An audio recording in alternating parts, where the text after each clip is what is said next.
Welcome Zero people. everybody. Speech off. This is the Specifist YouTube channel and Imperfect Vision podcast, which might be changed.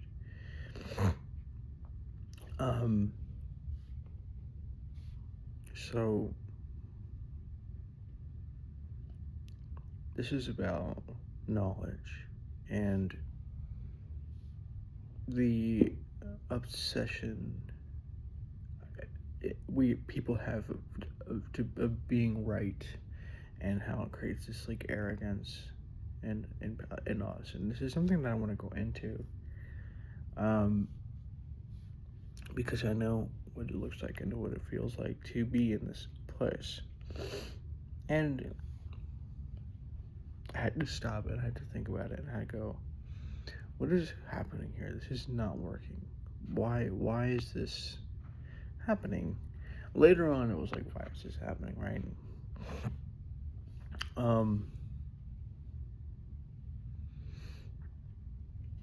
The problem is, though, that to do that you actually do have to go off get off the mountain of being right.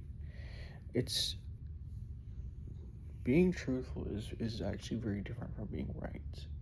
See, a lot of people pursue knowledge very differently. A lot of people have this idea given to them by social media, by their politicians or their pundits or whatever, that basically states that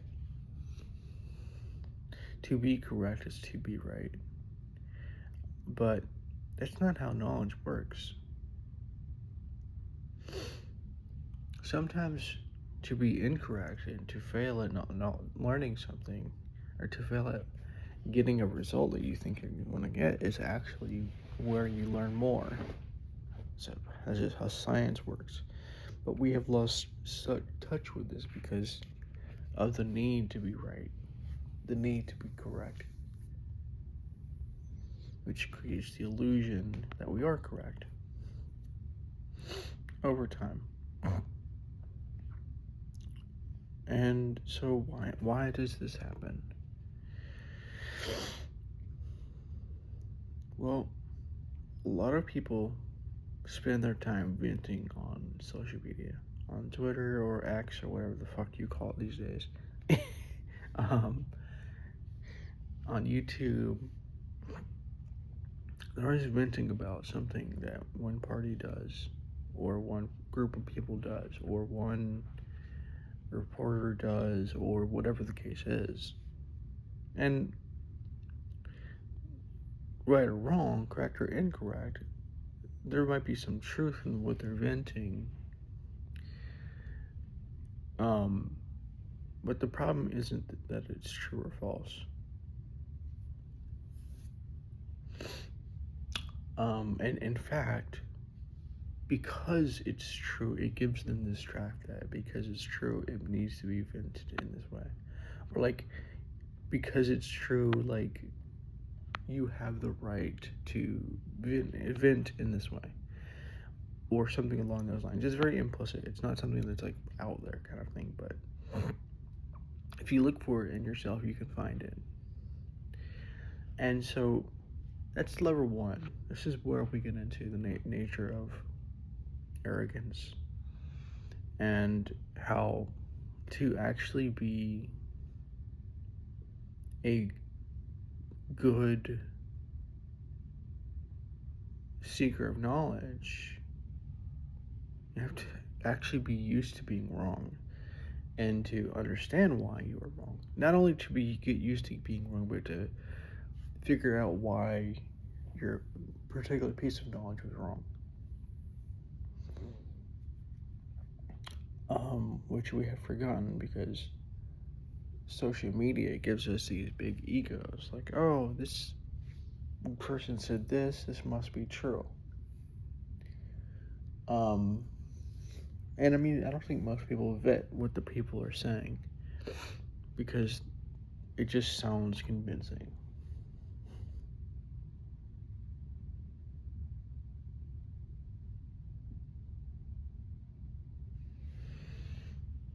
And because maybe some parts do sound true.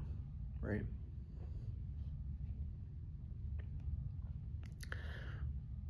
So the perception has to shift from being right to learning, realizing that everybody is learning from the place that they are right now. And that sounds, I know it sounds kind of new agey. It sounds like um, sort of fluffy and doesn't really mean anything, but it has its moments where you look at it and it goes, this makes some sense.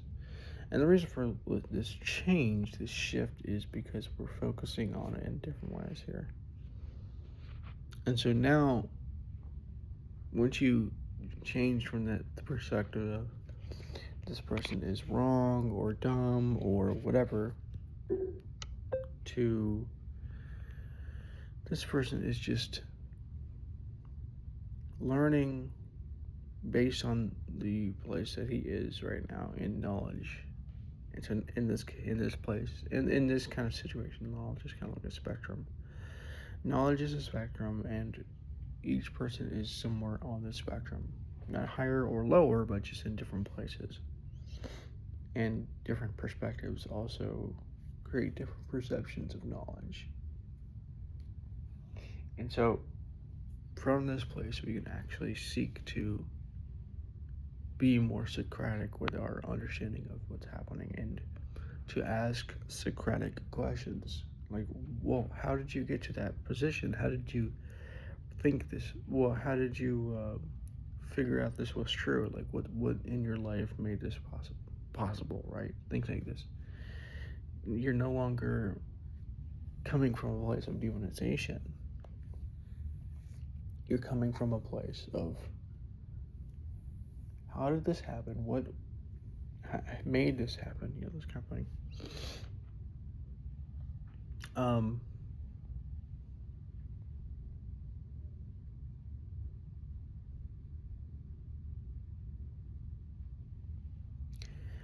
the interesting problem is that a lot of times what I've noticed is that we have what we play what I call the points game in politics or on social media or whatever it is. And especially in politics. And so the points game goes something like this, right?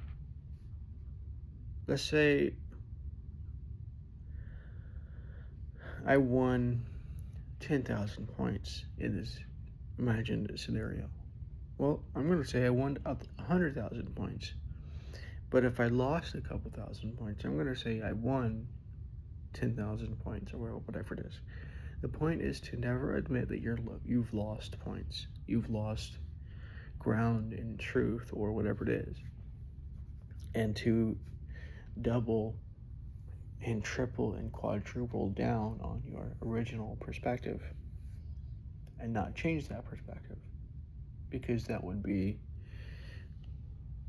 the place where you would then have a oh shit moment where now you're actually questioning what's happening and you're going like, oh, is this actually true? Did I actually do this? I can't believe this. I'm such a dummy, whatever it is. But and so the point scheme allows you to avoid this mindset. It allows you to avoid questioning these things. But you can still say you're a skeptic because technically it's true. Because technically what you're doing is you're being skeptical, but only of the other side, only of the group that you already disagree with. But that's not real skepticism. Real skepticism is about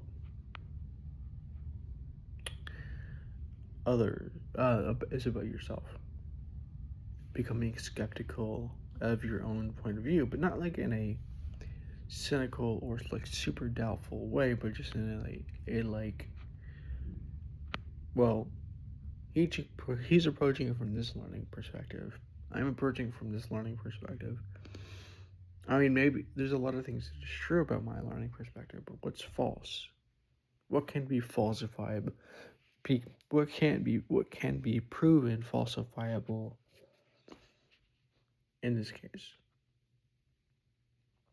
The false things that are proven falsifiable in this perspective that you hold can be seen as untrue, but not like in a demonizing way, like, oh, you're dumb for not knowing the truth, but in a learning mindset where you realize, oh, this was just wrong for this reason, and in that way you actually learn more. And so it's not about like gaining truth or absolute truth, whatever the fuck that is. It's not even really a thing. Um, it's about learning more, realizing that even a failure to learn, it could be a sense of learning. Because you can figure out why that happened, right? Or a failure to of not being true, having a correct mindset. Why did this happen? What can I do to fix it? And then this way you learn more.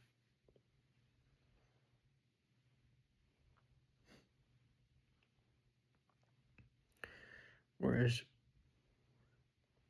for the majority of the population on Earth, it's very much different. It's very much black and white. It's kind of like stage blue ish, if you know what stage blue is, in Spiral Dynamics, but it's kind of more black and white, where it's like this points game. Like, oh, I won 100,000 points, even if I lost like 10,000 or whatever it is. Anything to make me look good and you look bad, even if in reality I looked bad to a majority of people.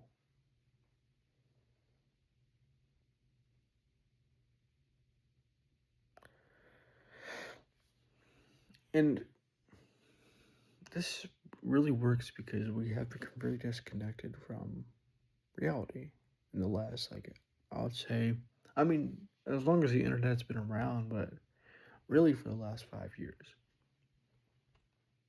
Because internet use has basically become more and more common. It's skyrocketed during and after COVID. So now you have less and less people able to see reality as it is, because they don't question this YouTube video or another YouTube video or whatever it is. This is where we get into the major problems of being right.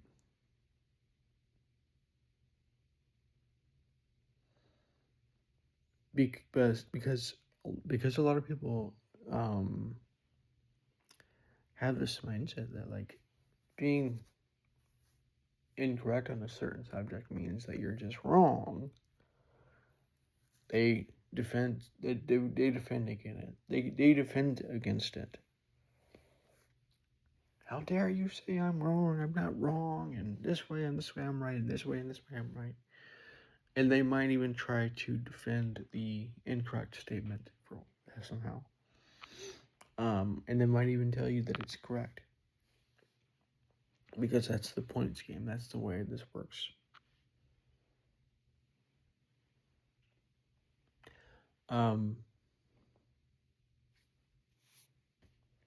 So politics is a points game. It's always been a points game, but I think it's even more a points game after Trump. Like or hate Trump, but this is just the way it is. Um,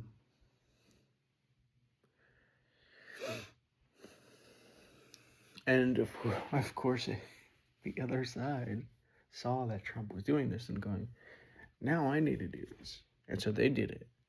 So instead of being better, they became as low as Trump in this way. But I mean, I get what they're trying to do.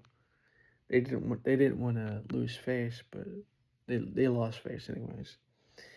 Um, because they weren't able to keep up with the times in some ways, and I think Trump is a master at the points game, even if I think that it's not a good thing to be a master of the points game.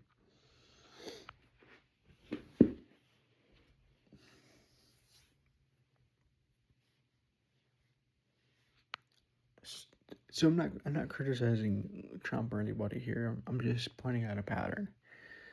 Um, the only reason why you see it as a criticism is because you're coming from this black and white place, where it is seen as a points game. Oh no, you told me this and I do this and now I've lost 1,000 points, and so I have to tell my followers that David, this specialist, this channel is wrong and stupid, and in that way I gain 100,000 points from my followers, and this kind of thing. And that's what's happening um here in this world right now that we're living in. It's always been a points game. And honestly, this is not something that I have always played this game, a points game. Um, and so if you don't play this game, there is another game that's similar to the points game, where you see, because you are learning a lot more and you're aware of a lot more things, and so you see all the illogic that's in the world, like the points game. For instance, the points game is the most illogical thing in some ways, but it makes a logical sense from an emotional point of view, right? But anyways, and so like you're learning all these things, you're realizing all these things, and you're learning all these truths and fallacies and all this stuff. And so you see the illogic of like most people, and you fall into the most people are idiots category, where either you are seen as the smartest person in the room and everybody else is idiots, or something similar where you might not be the smartest person in the room, but you have realized that like maybe 1% of people are actually smart and self-aware and the rest are just idiots because they're just unaware of these problems in themselves. And while I'll say there's some level of truth to this one, it's also what I'll call not helpful for you. It might be partially true, but it's not helpful for you because it's also leading to arrogance in similar ways. Because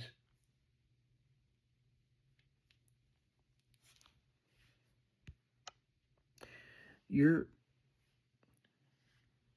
now seen as like a special one, a chosen one, or maybe like the smart people that you know. And so now there's either like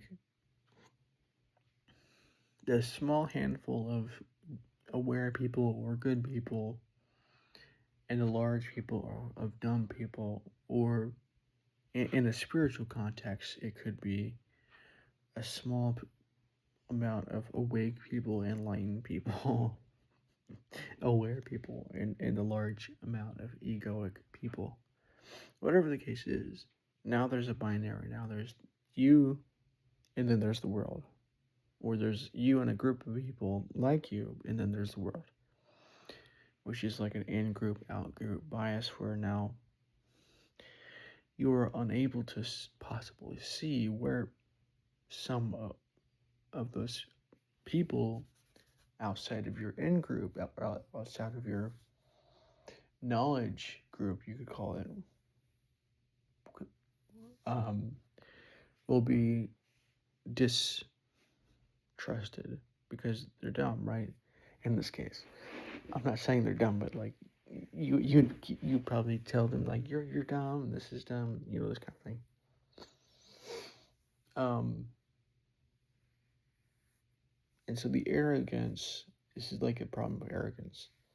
This is where the arrogance can come in and can say like, oh, Look at these dumb people here.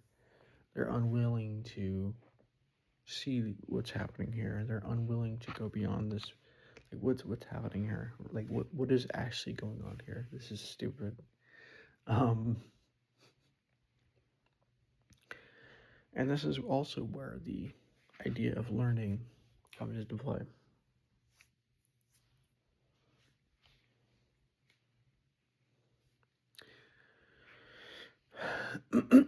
What this person needs to realize is that each of these people are on a different path of learning than you are. Perhaps a different spectrum entirely in some ways. And well, they might be illogical in the traditional sense of the word.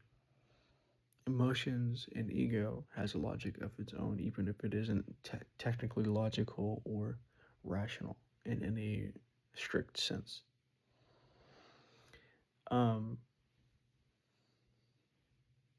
so this learning understanding, I think, is the most useful understanding we can have. But the problem is that we have a lot of biases against it in our mindset. Oh, it's too new agey, or oh, this is too abstract and nebulous to really work. Or, oh, well, David, this might be true, but like, are you excusing their stupidity, and are you excusing this? No, this is not about excusing or validating anybody's opinion here. This is about understanding how this works. Because if you think back long enough, you might realize that you were once one of these stupid people too, right? And the reason why is because learning is a sort of curve or a spectrum where it's always happening, or it could always happen if you look at things from this place of learning. Knowledge and learning are very different. Truth and learning are very different. Truth is something along the lines of gravity exists. I mean, that's true, but it's not something that is something that you learn. You might have been taught this, but you haven't learned why this is true in like an actual practical sense or in a scientific sense or whatever the case is. So now knowledge to me is always about learning. It's not about reaching some place of truth or correctness, although it was that way for a while. I will admit that there was a common denominator for a time, which is why I'm making this episode.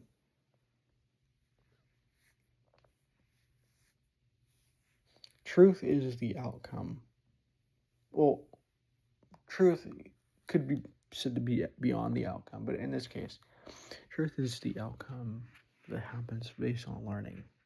It's not something that just like, oh, this thing is true and they're down for not seeing this. No, they just haven't learned this because maybe they haven't been taught it by their parents, their society, their education system. People say like you are what you eat, but actually it's kind of more accurate to say something along the lines of you are what you're raised to be, what you've learned to be, and what you've learned to see. So I might want to do a deep dive on learning, because this is when we're getting to the ultimate levels of epistemology, but I'm not even there yet, so I have to actually figure this out first. So yeah, anyways, I hope you enjoyed this episode, and I will talk to you on the next one. Speech on. Pause video. Stop recording video. 0 time. Pause video. Stop recording video. Button.